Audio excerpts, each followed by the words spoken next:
놀랍게도 오늘 수업 혼자 됐습니다.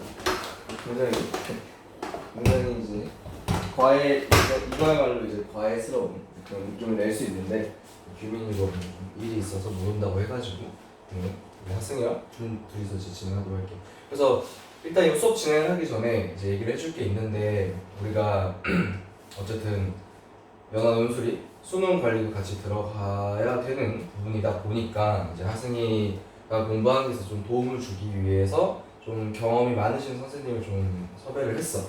그래서 실제로 뭐 기숙학원이라던가 아니면은 뭐 청솔이라던가 이제 그런 그 종합학원에서 계속해서 그 수능 상담 선생님을 해주시는 선생님이 계시는데 아마 그 선생님이 다음 주 중에 아마 학생이가 월수금이 저기 수학학원이라고 했었나? 수요일은 수요일 토요일은 가고 네 상황 봐서 화요일이나 목요일도 그렇죠. 끝나면 가고 그래도 뭐 저녁 되면 10시 이후 정도는 시간이 또 되잖아. 그래서 아마 그때 선생님이 줌으로 좀 상담을 진행을 할 거고, 그래서 이따가 이제 수업 다 끝나고 나서 이제 학생이 지금 인강 진도나 컬이 어떻게 진행되고 있고 뭐 그런 거 좀 얘기를 해보도록 할게. 교민도 마찬가지고. 어쨌든 그렇습니다. 그래서 근데 이제 이 선생님이 처음에 이제 좀 이제 나랑 같이 시작을 할 때 좀 얘기를 해줬던 부분이 있는데 학생들한테 좀 진심으로 좀 진행하고 있다. 이전에 시장 선생님도 물론 진심으로 다해서 하긴 했었지만 진짜 진심을 다하고 싶고 특히나 이제 아이들이 이게 계획 그 달성률이 어느 정도 되는지가 좀 파악을 하고 싶다라고 얘기를 했었어요. 왜 그러냐면 그때 이제 선생님이 지금 이제 학생이 트랙에 맞춰서 지금 커리에 맞춰서 그걸 막 크게 이렇게 바꾸는 식으로 진행을 하지 않을 거지만 그래도 어쨌든 수능까지의 그 계획을 되게 촘촘하게 진행을 해줄 거란 말이지. 근데 만약에 학생이가 그 주중에 이제 공부 플랜에 있어서 뭐 어떤 이유 때문에 그걸 달성하지 못하게 되면은 어떻게 되는 거냐면 사실은 수능 전까지 그 진도가 또 안 나가게 되는 거야. 그래서 그건 조금 위험할 수 있다라고 해서 이제 좀 얘기를 하기에 좀 학생들이 이 세워주는 계획에 있어서 좀 잘 임했으면 좋겠다 이런 얘기를 좀 해주셨고 나도 충분히 이제 공감을 하는 부분이고 이래서 이제 다음 주에 선생님의 주중에 이제 줌으로 이제 상담 진행할 때 이제 그런 것도 다 말씀 아마 해주실 거야. 그래서 그런 거 먼저 말씀을 드리고 선생님이 국어 전문가시거든. 그래서 양력이 되게 화려하셔. 어쨌든 그 선생님도 수능을 되게 여러 번 보셨고 특히나 이제 국어를 방점으로 둬서 다른 이제 다른 이제 과목까지 연계적으로 이제 상승을 할 수 있다라고 믿으시는 분이다 보니까 국어에 좀 더 방점을 둬서 선생님이 직접 제작한 뭐 문제풀이 파일이라던가 이런 걸로 제공을 해서 이제 학생한테 제공을 하고 교민이나 학생한테 모두 제공을 하게 될 거고 뭐 영어 같은 경우에는 뭐 매주 이제 8월부터는 그래서 7월까지는 선생님 외부 일정 때문에 그 좀 줌이나 아니면 전화 같은 걸로 이제 진행을 할 거지만 이제 8월부터는 우리가 시간을 내 가지고 선생님이 이제 우리 예전처럼 하던 것처럼 선생님이 오셔가지고 일주일 진도 파악하고 문제 같이 풀고 뭐 해설하고 이제 이런 식으로 진행하게 될 거다라는 거 미리 얘기를 해줘서 그래서 우리가 다음 주부터 다시 수능 관리까지 착실하게 같이 진행을 해보자는 거. 그래서 뭐 지금까지 그래도 둘 다 열심히 공부를 했을 거야. 이렇게 믿으면서 선생님 이런 거 다음 주부터 이렇게 진행될 거라. 라고 이렇게 얘기를 먼저 하면서 오늘 수업을 진행하도록 할게요. 일단 오늘 수업에서 가장 이제 강조하고 싶었던 거는 우리가 도구 제시문과 대상 제시문의 관계를 좀 더 볼 필요가 있다. 특히나 이번 과제는 우리가 이전에 보던 다른 발문들과는 약간 유형이 다르다라는 것을 느낄 수 있었을 거야. 그래서 그게 선생님이 조금 이따 얘기를 할 이 도구 대상 3단계가 이제 이게 오늘 우리가 저번에 풀었던 오늘 이제 우리가 다루게 될 과제이고 일단 우리가 도구 대상은 1단계부터 선생님 6단계까지 있다고 얘기를 했기 때문에 오늘 이제 이렇게 도구 대상 얘기하면서 이번 주 과제 발문 분석하면서 그러면서 이제 학생이랑 규민이가 어떤 글을 썼는지 같이 보면서 그러면서 수업을 진행을 나머지를 하도록 할게. 그래서 앞으로 우리 수업은 이제 수업 시간이 이제 3시간 정도로 늘어났기 때문에 우리가 기존에는 솔직하게 얘기를 하면은 이 과제 제시문이 선생님이 굉장히 많이 고민을 하고 이제 너희들한테 풀어봐라라고 했던 건데 선생님이 충분한 시간을 들여서 좀 이 과제를 같이 분석을 하는 경우는 많이 없었어. 왜냐면 이 2시간이라는 시간 동안 그 진도를 다 나가야 된다는 이제 그런 것도 있었고 그래서 이번부터는 이제 당장 오늘부터는 이제 앞으로 우리가 같이 푸는 과제 같은 것도 이제 같이 풀면서 그러면서 이제 곧바로 선생님이 저렇게 문제를 푸는구나. 나는 그럼 저 과정에서 뭐가 틀렸었지? 라는 것을 꾸준히 이렇게 첨삭을 하고 그걸 너의 행동을 교정을 하면서 이제 앞으로의 수업 시험까지 같이 달려가는 거고. 그래서 이렇게 해서 7월 달에 완벽하게 모든 논술 유형, 이제 논술 유형 얼마 안 남았어. 이제 논술 유형 오늘 우리가 배울 이런 스킬들뿐만 아니라 이제 뭐 견해랑 저번 주에 잠깐 배웠었던 방안이랑 저기 논술이랑 이렇게 3가지 정도만 하면 이제 완벽하게 논술은 아예 끝이야. 그래서 우리가 현행 개인 논술에서 우리가 하승이랑 규린이가 만나게 될 유형들은 요약, 그래서 비교, 그래서 설명, 그래서 비판, 평가, 그 다음에 견해, 그 다음에 방안, 논술. 딱 이 하나, 둘, 셋, 넷, 다섯, 일곱, 여덟. 딱 이 8가지 안에서 이제 우리들 시험이 어떤 학교를 보든 공익대를 보든 경희대를 보든 뭐 성균관대를 보든 어디 보든 상관없이 이 8가지 안에서 다 제출이 될 거고, 우리가 굉장히 강조하는 자료 유형 같은 경우에는 대개는 여기에서 이제 커버가 될 거다. 여기에 이제 자료 해석 유형이 같이 병행을 하게 될 거다. 그러니 우리한테는 사실은 이제는 얼마 안 남았다. 우리 이미 앞에 거 충분히 유형에서 잘 배웠었고, 신어반에서 나머지 유형들 배우면서 이제 우리 완벽하게 8월 당장 첫째 주부터 홍익대학교 기출 본격적으로 들어가면서 우리 2달 전부터 이제 한번 홍익대 파이널을 마무리를 한번 해보도록 하자. 그래서 꼭 학생이가 가고 싶은 학교, 홍익대는 특히나 사범대가 있단 말이지. 그래서 학생이가 교대를 희망한다고 했었지만 사실 무조건 학교 선생님이 만약에 관심이 있다라면 그 사범대까지도 실제로 이제 선생님 친구 중에서도 작년에 이제 홍익대학교 사범대학교 역사 교육학과에 이제 합격을 한 선생님이 있는데, 아마 이제 8월쯤 되면은 한번 이제 좀 부탁을 드려가지고 같이 한번 모여서 그 선생님의 좀 그런 인사이트도 한번 얻는 그런 식의 진행할 것 같아요. 그래서 일단 오늘 이제 본격적으로 배우게 될 도구 대상 1단계부터 6단계까지, 즉 발문에 있어서 도구와 대상 제시문의 관계를 한번 보도록 하자. 첫 번째 1단계, 2단계는 우리가 이미 배웠던 내용들이야. 1단계는 뭐다? 도구 제시문과 대상 제시문이 이렇게 하나 있는 경우야. 그러면 이런 경우에서는 우리가 얘기를 하는 것처럼 무슨 일이 있어도 도구 제시문을 먼저 요약하라. 그리고 도구 대상 2단계도 똑같아. 도구 대상 2단계는 도구가 1개가 있고 그 다음에 대상이 n개, 즉 2개 이상인 경우, 1개 대 n개가 이렇게 있는 상황인데, 이 상황에서도 어김없이 도구 제시문을 먼저 요약하라. 그래서 하승이가 발문을 딱 읽고 이러한 도식화가 그려졌다라면 오케이, 나 도구 제시문부터 먼저 요약해야겠다 라고 생각을 해주면 된다. 왜 그러냐? 왜 도구 제시문을 먼저 요약을 해야 되냐에 대해서 선생님이 그 이유를 적어놨는데, 바로 도구를 얼마나 정교하고 정확하게 이해하고 있는지를 보여줘도 이 학생이 이 도구로 이 정도까지 이해를 하는구나를 보여줄 수 있고, 그 다음에 스무스하게 도구를 이렇게 완벽하게 정의를 했으니 대상에도 완벽하게 적용을 해주겠구나 라고 교수님으로 하여금 그런 걸 조금 기대를 할 수 있게 만들 수 있기 때문에, 이런 도구 대상 1단계와 2단계에서는 무조건 도구를 먼저 얘기를 해줘야 된다라는 거지. 그래서 도구를 정확하게 정의를 할 수 있으니까 앞으로 대상 제시문 접목을 시키더라도 더 잘할 수 있겠네 라는 그런 이제 교수님으로 하여금 그런 기대를 느낄 수 있다라는 것까지 한번 같이 보도록 하겠습니다. 그래서 우리가 늘 풀어왔던 문제는 대개는 이런 도구 대상 1단계와 2단계에 대한 얘기였었어.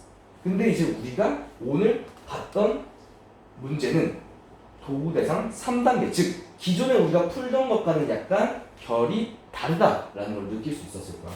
그럼 그거에 따라서 이런 새로운 유형에 대해서는 우리가 어떻게 해야 되냐에 대해서 한번 배워보도록 할게요. 그래서 이런 경우 도구 제시문이 n개가 있고 대상 제시문이 1개가 있는 경우, 그래서 우리가 이번에 과제에서도 우리가 도구 제시문이 지금 몇 개였었지? 2, 3. 그 뒤에 있어. 그 종이 뒤에 있어. 도구 대상이 2, 3까지. 제시문 2, 3, 4. 이 관점에서.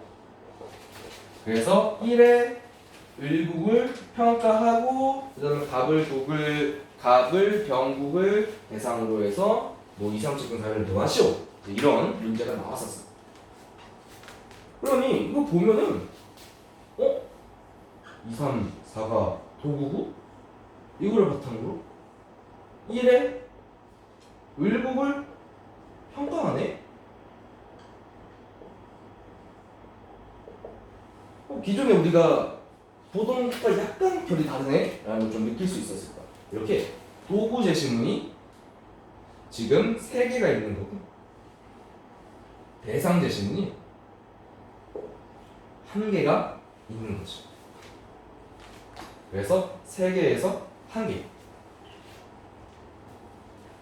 이렇게 도구 제시문이 다수개 n개이고 대상 제시문이 1개일 때는 우리가 어떻게 문제를 풀어줘야 될까에 대해서 이제 선생님이 우리 같이 그냥 간단한 예시를 통해서 왜 이런 도구 대상 3단계의 경우에서는 도구 제시문이 먼저가 아니라 왜 대상 제시문을 먼저 해석해야 되는 걸까? 왜 대상 제시문을 먼저 정의해야 하는 걸까에 대해서 좀 다뤄보도록 할게요.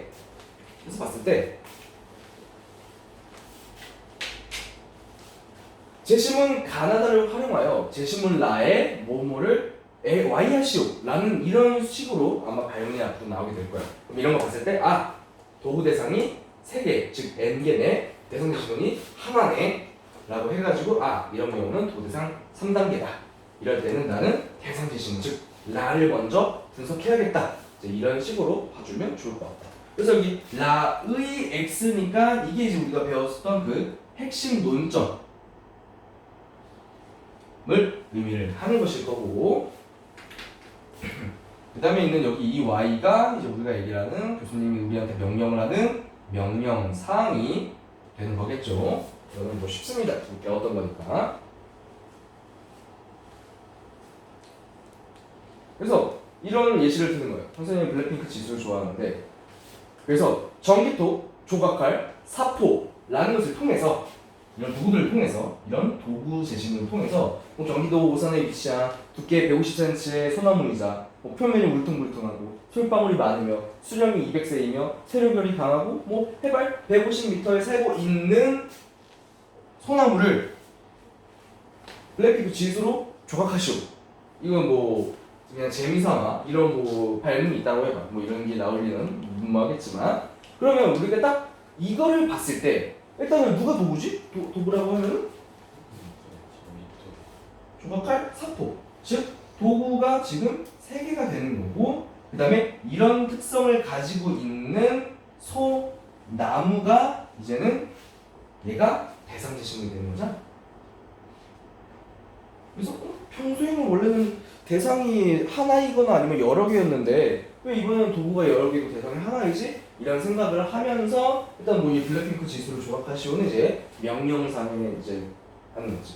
그러면 이런 거 봤을 때 친구들이 그럼 나는 어떤 경우에 케이스를 제시를 하면서 도구를 정의를 어떤 케이스로 우리가 분석을 해야 될까? 이런 걸 좀 고민이 될 수도 있어.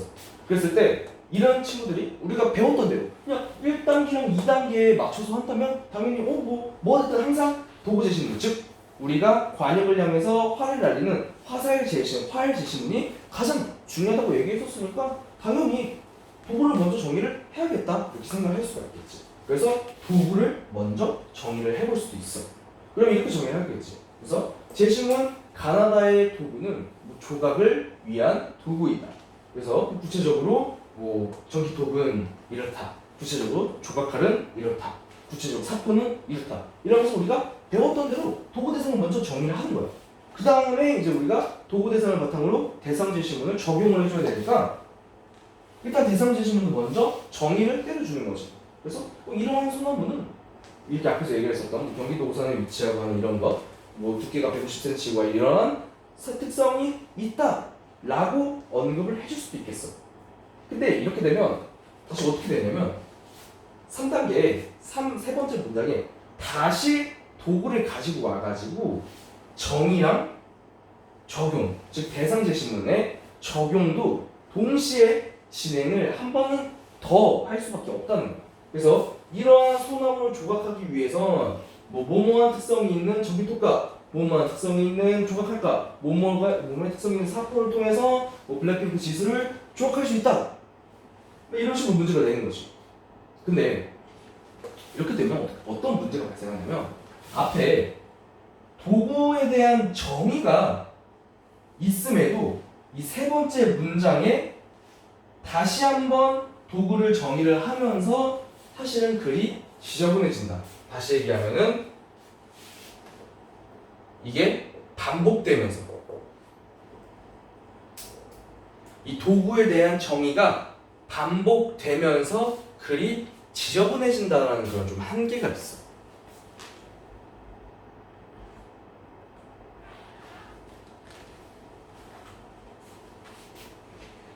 그래서 우리가 약간 좀 이전에는 이렇게 한 게 좀 깔끔했는데 이제 좀 약간 좀 지저분하네 이런 걸 좀 느껴야 될 거야.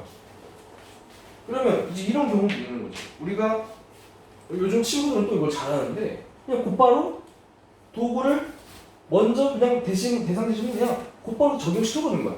그래서 뭐 전기톱, 조각칼, 사포로 소나무를 조각할 수 있다라고 해서 뭐 구체적으로 하면서 곧바로 조각칼을 통해서는 전기톱을 통해서는 뭘 할 수 있고 조각칼을 통해서는 뭘 할 수 있고 사포를 통해서는 뭘 할 수 있다. 이렇게 쓸 수 있는데 그러면 이 두 번째 케이스에서는 약간 애매한 게 아무리 도구가 여러 개가 있다고 해서 이 도구의 속성에 대해서 우리가 그냥 뭉뚱그리거나 그냥 대충 넘어가면 물론 안 된다라는 거지. 왜냐면 결국 도구는 아무리 강조해도 충분하지 않다. 즉 아무리 강조해도 계속해서 강조를 해야 한다는 말이에요. 그래서 그냥 곧바로 그냥 전기톱, 조각칼, 사포를 통해서 뭐 이 소나무를 어떻게 해서 블랙핑크 지수를 만들 수 있다 라고 곧바로 들어가기에는 또 우리가 또 정교하게 분석을 해줘야 되는 도구 제시문에 대한 분석이 지금 좀 그게 없어진다 라는 그런 좀 한계가 발생이 되는 거지. 그래서 선생님이 가장 강조를 하고 싶은 게 바로 이 케이스 3번의 도구에 대한 정의와 도구의 적용을 한 번에 적용을 해주는 거야. 근데 사실 이거는 이미 학생인가 잘 진행을 하고 있는 부분이긴 해요. 이따가 과제에 처음 싹 들어갈 때 좀 더 이해를 할 수 있겠지만 이미 잘하고 있는데 이걸 이제 우리가 이런 발문이 나오면 학생이가 그렇게 쓰는 게 맞구나 라는 걸 좀 인지를 하면서 임해주면 좋을 것 같아. 그래서 뭐냐, 일단 첫 번째는 그래서 대상 제시는 먼저 정리를 해주는 거야. 그러니까 이 케이스 3번에 있는 경우를 우리가 유도리 경우 바꿔보는 거지. 왜냐면 도구 정리를 하면은 이 세 번째에 다시 도구를 가지고 와서 정리를 해줘야 하는 거 있었잖아. 그러니까 얘를 그냥 얘랑 위치를 스위치 바꿔주는 거야. 그래서 그냥 대상 제시를 먼저 정리를 해준 다음에 그 다음에 이제 도구를 정의한 다음에 그 다음 곧바로 적용까지 같이 해주는 거지. 그래서 이거는 비단 오늘 배운 이 도구 대상 3단계 예시에만 들어가는 건 아니야. 앞으로 그냥 우리가 설명을 하든 평가를 할 때도 그냥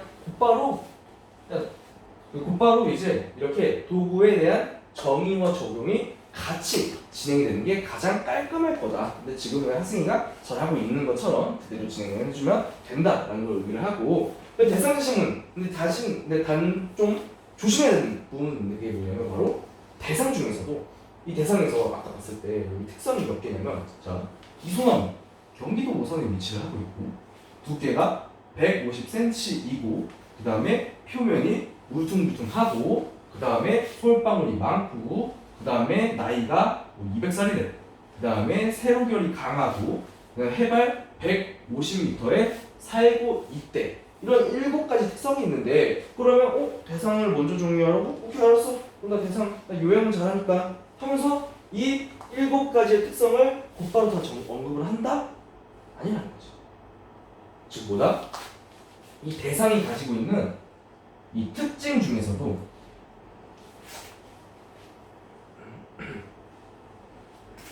내가 가진 도구들과 향후 연결되는 것들만 선택적으로 1단계에 언급을 해줘야, 첫 번째 문장에 언급을 해줘야 한다는 거야. 자, 그럼 한번 봅시다. 우리가 전기톱과 조각칼과 그 다음에 사포, 이 세 가지를 통해서 이 대상을 적용을 해줄 건데, 이 7가지 특성 중에 이 각각의 매칭이 되는 포인트가 뭘까? 전기톱은 어디랑 관련이 있을까? 전기톱은 어디랑 관련이 있을까?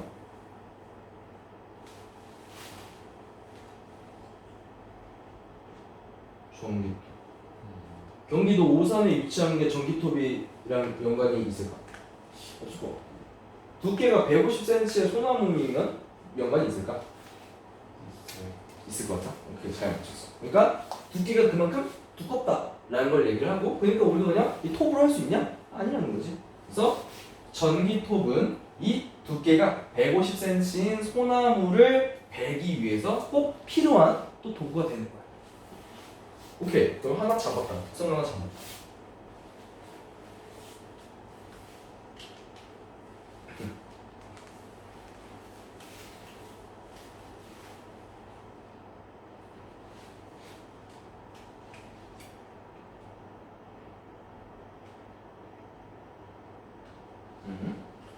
그럼 왜 조각칼? 조각칼은 이제 2번 제외했으니까 1번, 3번, 4번, 5번, 6번, 7번 중에 어떤 친구랑 또 연결이 될까? 3번 표면이 울퉁불퉁하고 6번도 약간 될 것 같고. 오케이, 선생님이 바란 거는 6번이긴 했어요. 그래서 뭐냐면 이 세로별이 강하니까 아마 뭐 옛날에 뭐 초등학교 때나 아니면 중학교 때 미술 시간에 만약에 그 뭐 지우개 판이나 이런 걸 했었더라면 조각칼이 어떤 식으로 무늬를 내는지를 알 거야. 조각칼은 만약에 이렇게 있으면은 조각칼 이렇게 대고 이러고 해? 안 하지. 이렇게 안 하지. 이렇게 하지.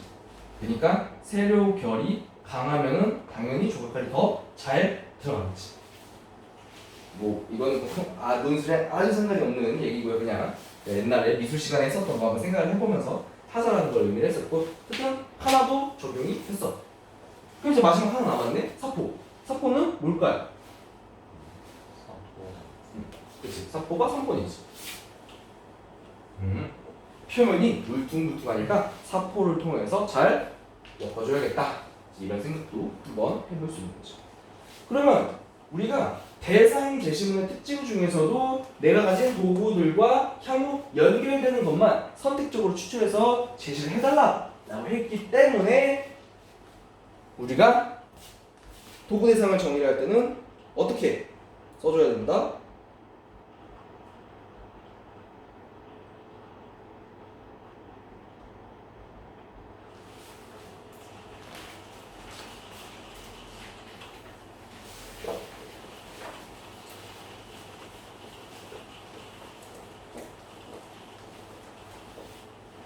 이렇게 우리가 얘기했던 두께 150cm, 세로결이 강하다, 표면이 울퉁불퉁하다, 이 세 가지 특성만 곧바로 제시를 해주는 거죠. 그래서 이렇게 대상을 정의를 해야지만, 교수님이 아직 우리의 도구에 대한 분석력을 보지 못했어. 하지만 교수님이 이 대상에 대한 정의만 보고도 이 학생은 도구 제시문과 딱딱딱 맞아떨어지는 쟁점들을 완벽하게 찾아놨네. 그러니까 이 학생 도구도 완벽하게 썼겠다 라고 앞으로 이 학생이 어떻게 글을 쓸지 그 방향을 예측해 줄 수 있고, 이거야말로 선생님이 얘기하는 주관식 전개다. 왜냐면 교수님한테 미리미리 정답을 떠주는 거니까. 자, 교수님, 저 본격적으로 이 소나무 적용할 건데요, 적용하기 전에 이 소나무는 딱 이 세 가지 경우에 대해서만 적용이 될 예정입니다 라고 미리 정답을 제시를 해주면 교수님이 이 학생 대상도 이렇게 열심히 정리를 해주는데 도구 제시문은 얼마나 열심히 정리를 했을까? 라고 느낄 수 있다는 거지. 그래서 이렇게 대상에 대한 정의만으로도 우리는 도구에 대한 분석력과 앞으로 글을 쓸 방향을 예측해 줄 수 있다라는 걸 좀 강조를 하고 싶었어. 그러면 이제 대상에 대해서 완벽하게 이제 설명을 해주는 거죠. 그래서 이걸만 쓴다면 뭐 우선 소나무는 뭐 두께가 이 얘기 써주는 거야. 굳이 쓸 필요는 없어. 150cm이고 세로비를 강하며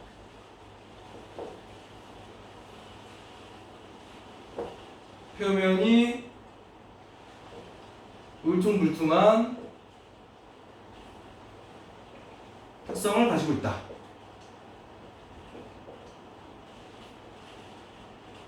라고 쓴 다음에 이제 우리가 두 번째로 뭘 해줘야 한다 라면은 여기서 얘기를 하기에 도구를 정의하는 순간 곧바로 적용까지 들어가자 라는 거지. 그래서 이러한 소나무에 대해 그래서 이 두께가 150cm라는 걸 적용을 해주기 위해선 어떻게 써야겠어? 그러면 이러한 소나무에 대해서 두꺼운 나무도 벨 수 있는 전기톱으로 두께가 150cm인 두꺼운 소나무를 일단은 베어서 조각상을 만드는 기초 단계를 마련할 수 있다. 이런 식으로 이 전기톱의 핵심인 두꺼운 나무를 벨 수 있다는 특성 뿐만 아니라 그래서 얘가 어떻게 된다? 150cm 두께의 소나무를 베어서 조각상을 만들 제반 사항을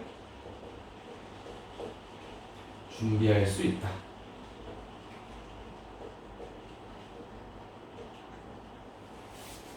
그래서 이런 식으로 이 도구에 대한 정의뿐만 아니라 도구에 대한 적용까지도 진행해낼 수 있다. 그것이 굉장히 큰 특성이다. 라는 거를 같이 얘기를 해보도록 할게요. 그래서 이 뒤에 있는 애들도 똑같아. 뭐 조각칼은 뭔 특성이 있냐? 라고 한다면 굉장히 세밀한 작업을 할 수가 있는 거지. 그래서 이 세밀한 작업을 할 수 있는 조각칼을 통해 세로별이 강한 소나무의 대략적인 블랙테이프 지수의 얼굴 모양을 낼 수가 있다 라고 써주는 거고, 또 다음으로 마지막으로 이제 이 다듬는 것을 통해서 물체를 완벽하게 이제 만드는 특성이 있는 사포를 통해서 이제 표면이 울퉁불퉁한 특성이 있는 소나무를 매끄럽게 다듬으로써 블랙핑크 지수 조각상을 완성할 수 있다. 이런 식으로 글을 쓰는 거죠. 굉장히 쉬운 예시를 통해서 얘기를 했기 때문에 아마 이해하는 데는 크게 지장은 없었을 거야. 근데 우리가 이렇게 쉬운 예시를 우리가 이번에 풀었었던 이 심화반 3주차 과제에서 우리가 그 특성을 한번 볼 수가 있다는 거지.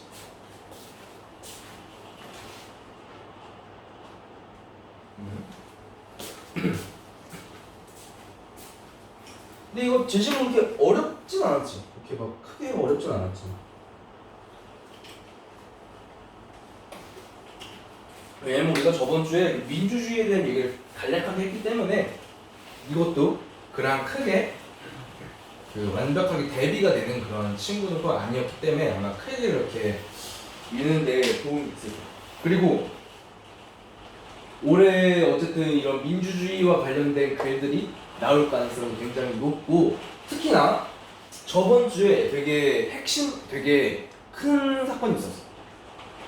미국에서 있었는데 어떤 사건이었냐면, 사건은 아니고 어떤 결정이었는데, 미국의 헌법 대법관들, 그러니까 가장 높은 단계, 우리나라로 치면은 뭐 대법원장 이런 사람들이 모여서 어떤 특정한 사회 이슈에 대해서 결정을 한단 말이지.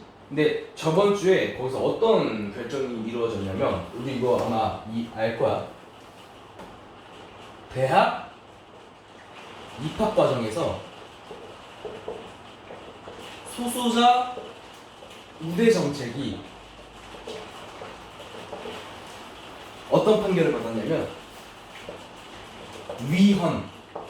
헌법에 위배된다라는 최종 결과를 제출했어. 즉 이걸로 통해서 앞으로 어떤 일이 발생이 되냐면 미국의 국립대학교는 기존의 그 뭐 인종이라던가 아니면 성별이라던가 어떤 장애라던가 이런 유무에 따라서 원래는 가산점 제도가 있었거든. 근데 이제 이 가산점 제도가 어떻게 되었다? 해제되었다. 당장 올해 입학부터는 올해인지 아니면 내년인지는 모르겠지만 당장 이제 입학부터는 이런 식으로 진행이 될 거다. 우리 이거 어디서 봤었는데?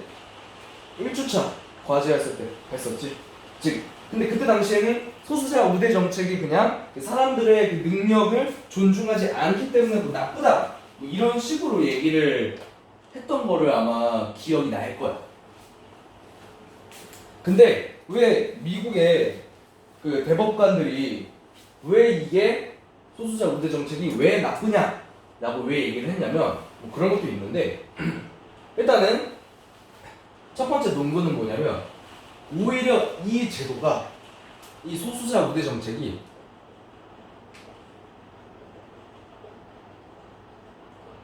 이게 오히려 이런 어떤 이런 사회적 소수자들이 갖고 있는 특성을 차별이 심화된다라고 얘기를 했었어. 그러니까 이런 거 없어도 그러니까 지금 현재 미국 사회에서는 과연 이게 그렇게 크게 작용이 되냐? 장애는 잘 모르더라도 인종과 성별이 우리가 아직도 이런 세계에 살고 있냐라고 한다면 현대 미국 사회는 그러지 않다라고 대법관들이 판단을 하는 거야. 그리고 그렇기 때문에 오히려 인종과 성별에 따라서 대학교 입학이 결정이 되게 된다면 오히려 정당한 능력으로 들어왔더라도 이 사람들은 쟤네들은 흑인이라 들어왔어, 쟤네들은 여성이라 들어왔어 라고 그 차별이 오히려 심화가 된다 라는 점을 좀 꼬집은 거야. 그래서 우리가 원래 이 사회적 소수자 우대 정책이 사실은 그 논술에서는 주로 어떻게 나왔냐면은 이게 그 인간의 능력에 따라서 배분을 하지 않기 때문에 나쁘다라고 얘기를 했었지만 이제는 이런 논것까지도 한번 고려를 해봄직하다 라고 얘기를 했었고 당연히 그 대법관이 미국에 8명이 있거든. 근데 9명이 있는데 6대3으로 이게 없었단 말이야. 당연히 그러면은 이걸 반대한 3명의 표도 있었겠지. 근데 뭐냐면은 얘네들은 당연히 이 반대에 있는 애들은 무슨 얘기를 하냐면 아직도 차별은 있다. 그래서 당연히 그 대법관들은 흑인이고 여성이었어. 그래서 이런 뭔가 그런 정치적인 사안까지도 좀 개입이 되는 문제라서 아마 이번에 논술 문제 나오기 굉장히 좋을 거야. 특히나 이미 경희대학교는 재작년에 문제를 제출한 적이 있기 때문에 올해 경희대는 나에게 안 낼 수 있어. 왜냐면 2년 전에 당장 냈기 때문에. 하지만 다른 학교들 성균관 대학교라던가 아니면 이렇게 사회 이슈에 대해서 특히나 성균관 대학교는 교수님들이 사회 이슈 진짜 좋아요. 그래서 내가 봤을 때 국내 이슈 아니면 국제 이슈 중에 하나가 나올 거야. 그거를 바탕으로 교수님분들이 출제를 하실 거야. 왜냐면 여름방학이지. 이제 곧 교수님들 저기 합숙소 들어가가지고 문제 내시거든. 출제하시거든. 그럼 그 이전까지 있었던 사회 문제 중에 하나를 딱 골라서 그거를 바탕 논술 문제를 내시는데 저번 주에 이런 결과가 발생이 되었다. 그래서 사회적 수제자 우대 정책이 차별을 심화한다와 이미 아직도 차별은 존재한다 라는 이 양측이 치열하게 싸우고 있는데 그 중에서 여기가 과반수가 많아가지고 여기가 선택이 되었어. 그러면 우리 이걸 봤을 때 그냥 사회적 소수자 정책이 그냥 이런 일이 있어서 사회적 소수자 정책이 이제 없어졌구나 라고 느끼는 게 아니라 그러면 이게 6명이고 이게 3명이라고 했잖아. 그러면 이런 것도 한번 나올 수 있는 거 아니야? 이게 정말 필요한데 진짜 차별이 솔직하게 얘기를 하면은 이 6명이 얘기한 거지 국민 모두가 다 그렇게 생각하는 건 아닐 수 있잖아. 근데 이미 진짜 차이가 존재할 수도 있어. 근데 얘네들은 뭐의 차이가 있지? 숫자의 차이가 있지. 수적 차이. 얘가 더 많잖아. 즉 과반수잖아. 이 과반수 이거야말로 현대 민주주의. 다른 말로 하면 간접 민주주의의 대표적인 방식이 바로 이 선거. 이 선거를 통한 과반수야. 특히나 우리 굉장히 재밌는 게 뭐냐면 영국이 브렉시트 즉 EU 탈퇴한 거 알고 있지? 그때 영국이 야 우리 EU 탈퇴할게 그냥 대통령이 그냥 가서 바로 도장 찍고 탈퇴한 게 아니란 말이야. 이랬어. 우리는 국민들의 얘기를 모두 들어본 다음에 우리 영국이 EU를 탈퇴할지 말지를 결정하도록 하겠습니다라고 해서 전체 국민 투표를 했단 말이지. 근데 결과가 어떻게 나왔냐면은 EU 탈퇴하자에 대해서 yes 즉 찬성 측과 no 안돼 계속 EU에 있자라고 얘기를 했던 사람들의 퍼센트테이지가 어떻게 차이가 나냐면 찬성 측이 얼마냐면 51% 반대 측이 49%. 형식상 과반수는 맞아. 근데 과연 EU를 탈퇴하는 거에 대해서 찬성이 51표이고 반대는 49표니까 찬성이 맞다 이걸로 하자 라고 하면 이게 그렇게 또 좋은 예시냐. 그러니까 아예 얘가 80%고 얘가 20%였으면 몰라. 51%대 49%였다는 거죠. 그래서 이게 현대 민주주의의 간접 민주주의를 꼬집는 그게 대표적인 예시가 돼버렸어. 지금 뭐다? 야, 이런 과반수라는 이 형식 때문에 지금 이게 뭐냐? 실제로 그래서 영국은 EU를 탈퇴한 다음에 어떻게 됐다? 막 물가가 상승하고 이 규약에서 다 벗어났기 때문에 뭐 보호 같은 것도 못 받고 이러면서 지금은 잘 그거를 극복해서 잘 안착했거든. 초기에는 막 국가 경쟁력도 떨어지고 성장률도 떨어지고 하면서 부정적인 결과가 심화됐어. 그러면서 사람들이 이 현대 민주주의의 간접 민주주의에 대해서 굉장히 얘기를 했었지. 이게 맞냐? 이 과반수라고 하는 게 이 형식에만 이렇게 치중한 나머지 이 좀 더 얘기해 볼 법한 게 있지 않아? 라고 얘기를 해서 그래서 이제 대두된 게 뭐냐면 수기 민주주의라는 게 지금 대두가 되고 있어. 그래서 오늘 하승이랑 규민이가 오늘 과제에서 배워가야 돼. 이거는 뭐 저기다 한 편에다 써봐. 그러니까 우리는 뭐다? 지금 사회적 소수자 우대 정책이 어떻게 됐다? 폐지됐다. 이게 첫 번째로 우리가 적어야 되는 내용. 이것만 적어놔. 이것만 적어놓고. 근데 소수자 우대 정책이 폐지된 이유는 뭐다? 대법관 9명 중에 6명이 찬성했기 때문에, 즉 과반수가 찬성했기 때문에.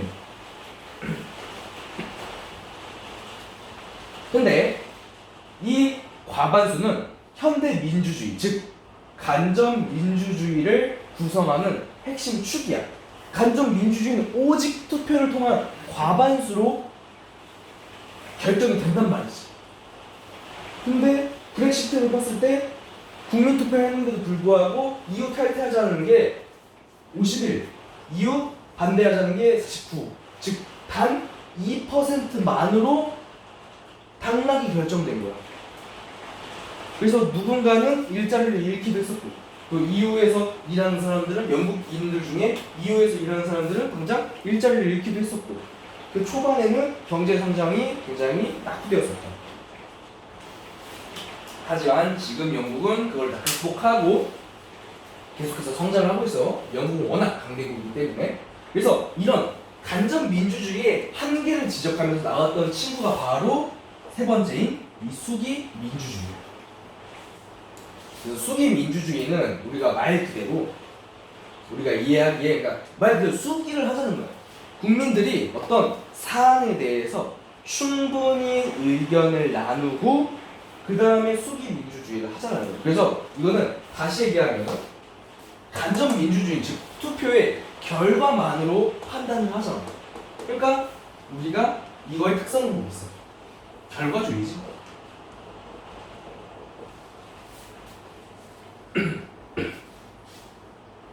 근데 이와 반대되는 이 사람들의 어떤 핵심 주장에 대해서, 핵심 사안에 대해서 사람들끼리 한번 얘기를 해봐야 한다. 그런 수기, 즉 토론하는 과정을 통해서 우리 공동체의 문제를 해결해야 한다 라고 얘기하는 수기 민주주의는 사실은 과정주의야. 우리 과제 했을 때 이런 것도 또 나왔었지. 개인의 행동에 대해서 그 행동을 하는 개인에게 전적으로 책임이 있다라고 얘기하는 자유주의주의자들은 대부분 결과중심주의. 즉, 그 사람이 범죄를 저지르냐 안 저지르냐에 따라서 그 사람이 벌을 받아야 되고 벌을 받지 말아야 된다는 게 정해지는 거예요. 하지만 그거와 반대는 뭐 공동체주의자라든가 아니면 수기민주주의를 얘기하는 사람들은 그 결정이 진행하게 된 그 과정과 맥락을 이해해야 한다라고 주장을 하고 있어요. 그래서 논술에 만약에 나오게 되면 요즘에 그러면 경희대가 이건 재작년에 냈으니까 이걸 다시 내기엔 좀 쪽팔려요. 그럼 뭐 낼 수 있다? 이거랑 연관이 되어 있는 이거 낼 수도 있어.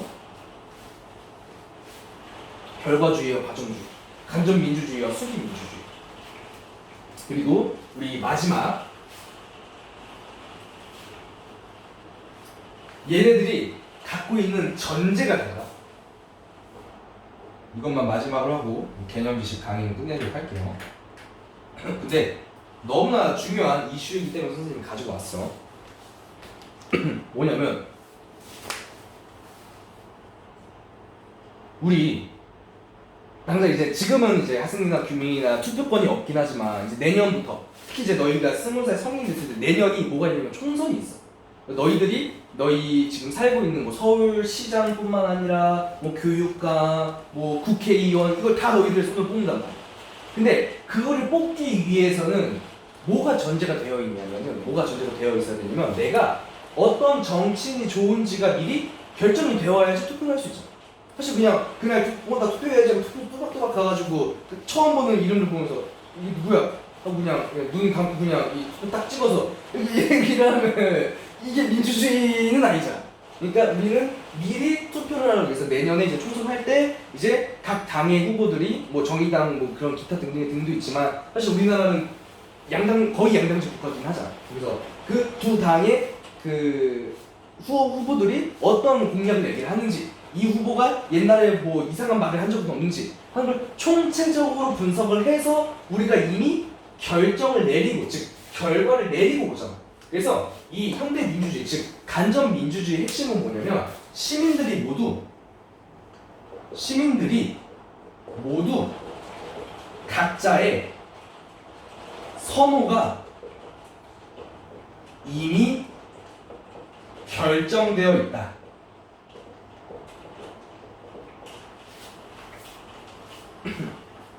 라는 전제가 깔려 있어. 그래서 그렇기 때문에 이 간접민주주의, 이 투표 과정에서 시민들이 막 옆에 있는 사람이 토론해? 야, 너 누구 뽑을 거야? 그 투표용지 받자마자 혹시 누구 뽑으실 거예요? 아, 저 땡땡 뽑아요. 아, 그래요? 아, 저 그거 좀 별로인데. 아, 그래요? 아, 그러면 저 땡땡으로 바꿀게요. 막 이럴 순 없잖아. 뭐 아무리 독재국가도 이럴 순 않아. 뭐 독재국가는 모르겠지. 그렇기 때문에 이 말은 다시 얘기하면 뭐냐면 시민 간에 소통이 있어 없어? 사실 필요가 없어. 그러니까 소통이 없는 게 문제가 된다는 의미가 아니라 이 간접 민주주의에서는 시민 간의 소통이 굳이 필요하지가 않아. 왜냐면 이미 각자의 선호가 결정되어 있거든. 이거를 바꿀 필요가 없어. 그냥 각자가 원하는 대로 각자의 이익을 높일 수 있는 방법으로 투표를 하면 돼. 근데 수기 민주주의 전체 자체가 달라. 바로 뭐냐면 시민들의 선호가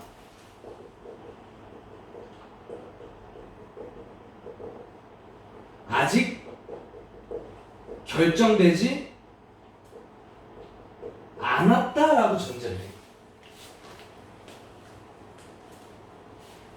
그렇기 때문에 수기 과정, 즉 토론 과정을 거치면서 나는 별 생각이 없었는데 저 사람의 말을 들어보면서 저게 좀 맞는 말이 되었네 막 이런 생각을 하는 거야. 예를 들어서 이런 거 가장 대표적으로 이제 제시되고 있는 그 예시가 뭐냐면 이제 또 예시라고 한다면 또 경희대. 경희대는 항상 예시 사례를 바탕으로 이런 얘기를 하자. 그럼 이런 항상 수기 민주주의를 얘기할 때 이런 예시가 나와.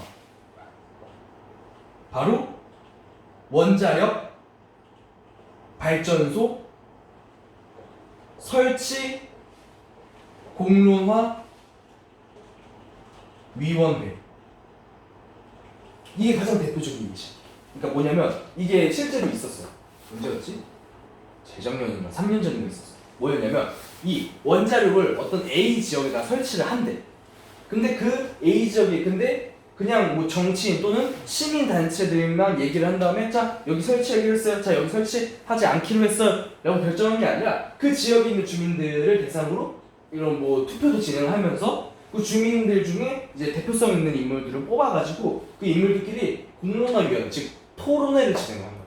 그래서 원자력 발전소 뭐 전문가도 오고 시민단체 대표도 오고 그냥 일반 주민들도 오고 하면서 서로의 얘기를 하면서 이 원자력 발전소는 여기에 설치되면은 이익보다는 손해가 더 많을 것 같아 라는 합의가 이루어져서 실제로 원자력 발전소가 설치가 안 된 경우가 있었어. 그래서 아마 경희대가 소수 의대정책 재작년에 냈으니까 창피해 나 이런 걸로 낼 거야 그러면 사례로 이게 만약에 나올 수 있다는 거지. 이거 한국에서 있었던 일이야 실제로. 그러니까 이런 예시가 나오면 수기 민주주의 예시로 한번 적어놔. 이것도 원자력 발전소 설치 공론화위원회. 그러니까 시민들의 선호가 아직 결정되지 않았기 때문에 뭐가 필요하다? 시민 간의 소통이 너무 필요하다는 거야.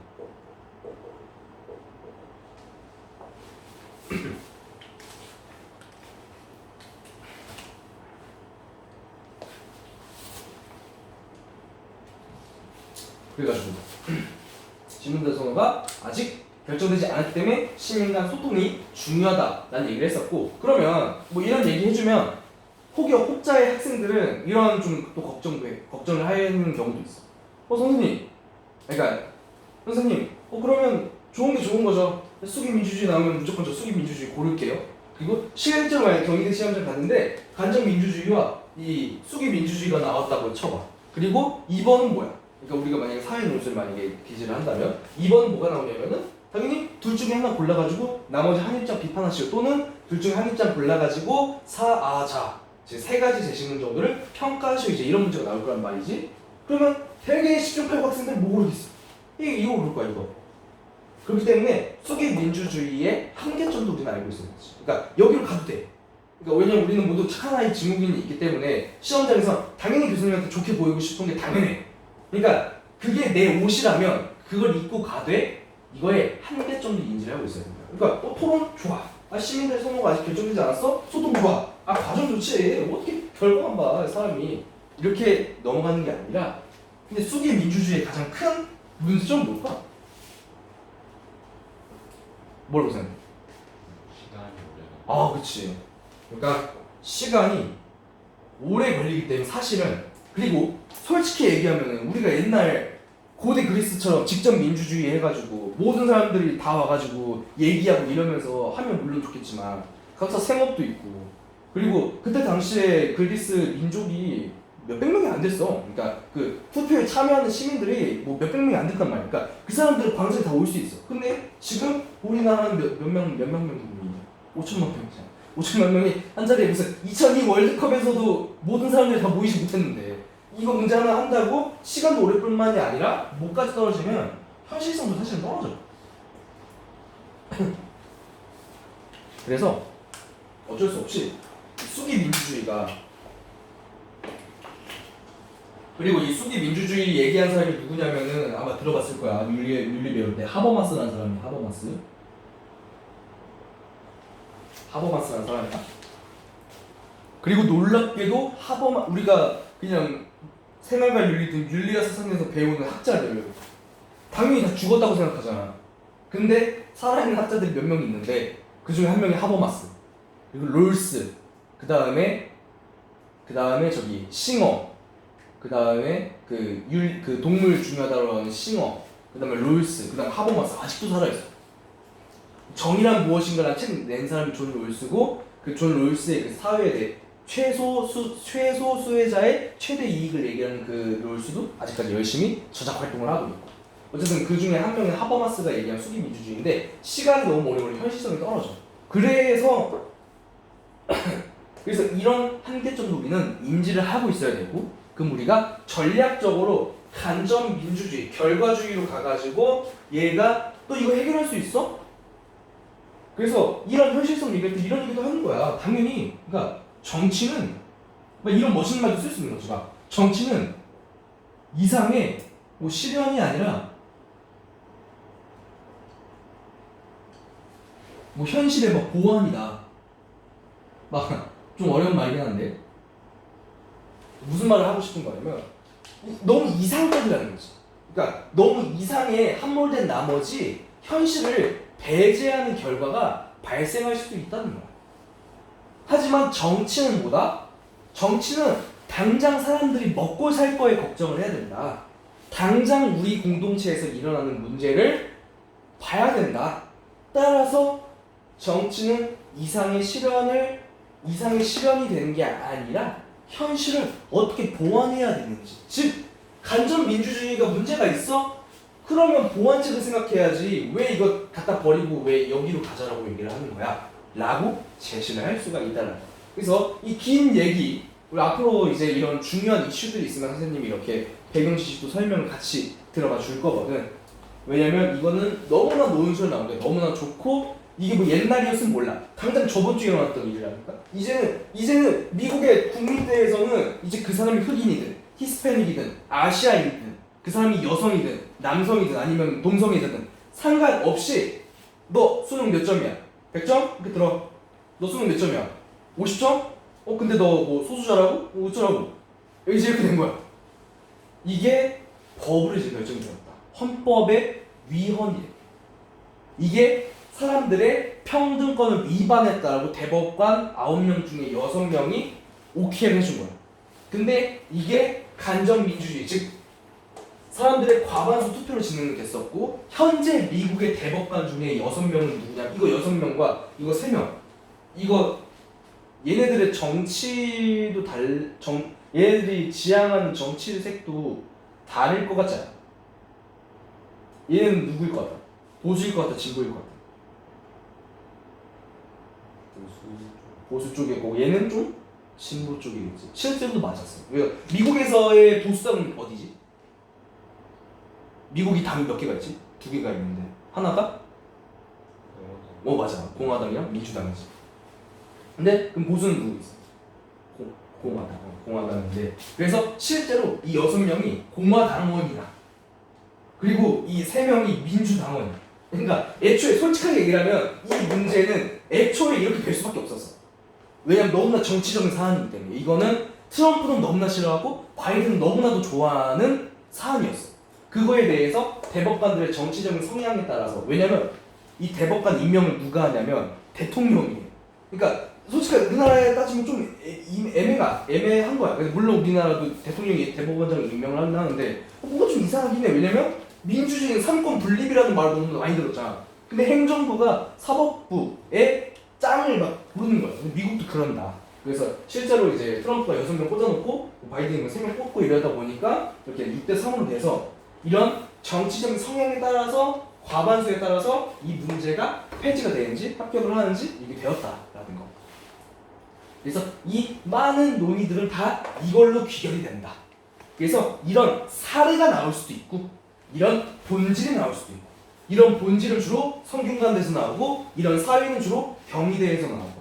경희대랑 성균관대 내 생각에는 얘네들이 교수님들끼리 좀 친한 것 같아.